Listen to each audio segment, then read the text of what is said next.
We begin with breaking news from Iraq. Reports of a missile strike at the Baghdad International Airport. Those reports claiming there are civilian casualties. It comes amid that showdown with Iran. President Trump blaming Iran for 2 days of violent protests at the U.S. embassy there in Baghdad. Hundreds of additional U.S. troops rushed to the region, including these from the 82nd Airborne, boarding planes at Fort Bragg.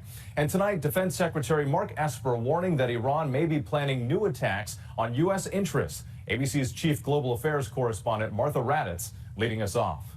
Tonight, reports of civilian casualties at the Baghdad International Airport after a reported missile strike hit a cargo area, which shut the airport down. And tonight, we are learning a top Iranian commander was killed in a missile strike. This follows the stunning attack on the U.S. embassy in Baghdad, one of the most fortified in the world. For 2 straight days, Iranian-backed militias and Iraqi supporters hurling rocks, setting embassy rooftops and guard posts on fire, and ramming bulletproof windows while chanting, "Down, down with America." Nearly 900 additional U.S. forces were rushed to the region, with thousands more on alert if they are needed. A rocket attack on the Baghdad airport kills Iran's most revered military leader and a senior official in Iraq's paramilitary forces. Now, the Pentagon announced tonight that the attack was a U.S. airstrike. Here's the statement. At the direction of the president, the U.S. military has taken decisive defensive action to protect U.S. personnel abroad by killing Qasem Soleimani, the head of the Iranian Revolutionary Guard Corps Quds Force, a U.S.-designated foreign terrorist organization. And General Soleimani was actively developing plans to attack American diplomats and service members in Iraq and throughout the region. General Soleimani and his Quds Force were responsible for the deaths of hundreds of American and coalition service members and the wounding of thousands more. He had orchestrated attacks on coalition bases in Iraq over the last several months, including the attack on December 27th, culminating in the death and wounding of additional American and Iraqi personnel.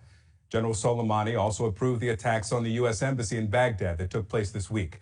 The strike was aimed at deterring future Iranian attack plans. The United States will continue to take all necessary action to protect our people and our interests wherever they are around the world. Now, this from the president a few moments ago. He tweeted just an image of an American flag. CBS News special report. I'm Margaret Brennan in Washington. It appears the U.S. military has launched a missile strike in Iraq. The strikes appear to be retaliation for an attack against the U.S. embassy in Baghdad on Tuesday. Tonight, Iraqi state TV is reporting that among the people killed is Qasem Soleimani, a revered Iranian general and one of that country's most powerful military leaders. He's considered by the U.S. to be a terrorist. David Martin is live at the Pentagon tonight. David, if this is true, it would be a significant escalation with Iran, and it could be interpreted as going to war. I think so. You accurately described him as one of the most powerful, if not the most powerful, military figure in Iran. He is the person who conducts operations against the U.S., against Israel, in places like Iraq, Syria, Lebanon. He has been responsible for the deaths, literally, of hundreds of Americans who were killed during the height of the Iraq War as a result of operations that he mounted. It's hard to come up with his counterpart in the U.S. government, but this is a person with the stature of the Secretary of State, the Director of the CIA, the Secretary of Defense, the Chairman of the Joint Chiefs of Staff, and you can imagine what the U.S. reaction would be if Iran killed one of those figures. And if indeed it turns out that the U.S. has killed Soleimani, then I think Iran will take this as an act of war. Fox News alert for you something that has just happened in Iraq. The situation there heating up very quickly without any debate here in Washington. Iraqi television has just confirmed that Qasem Soleimani, a former general in Iran's Revolutionary Guard and a commander of the Quds Force, has been killed in a rocket attack apparently initiated by the United States near the Baghdad airport, along with a top official in the Iraqi Shiite militia. Now, what were they doing in Iraq? Unclear. But his death comes several days after tensions kind of came out into the open in that country. Last week, if you've been following this, you know, an American civilian contractor was killed by militants in Iraq. The U.S. government blamed that attack on Iran, and it retaliated with strikes. In response, protesters blockaded the U.S. embassy in Baghdad. That's basically where we were when the show started tonight. Defense Secretary Mark Esper warned that the United States is prepared to launch additional preemptive military strikes against Iranian interests in the region, which apparently are what we are seeing right now. Now, again, there's been virtually no debate or even discussion about this, but America appears to be lumbering toward a new Middle East war. And we have to say it's one that official Washington has wanted for decades. For example, disgraced National Security Advisor John Bolton has made it his life's mission to start a war with Iran. And tonight, Bolton may be finally getting his wish. Should you be happy about that? That's the question. Well, the last time we took John Bolton's advice in the region, Iran became far more powerful than it was before we took John Bolton's advice. Why? Because things are never quite as simple as they claim they are in Washington. Really the latest episode in a series of strikes and back and forth strikes that show the heightened tensions between the U.S. and Iran. Last week, American forces bombed Iranian-backed militia positions in Iraq and Syria. That was in retaliation for the death of an American contractor who was killed in a rocket attack that was last week near the Iraqi city of Kirkuk.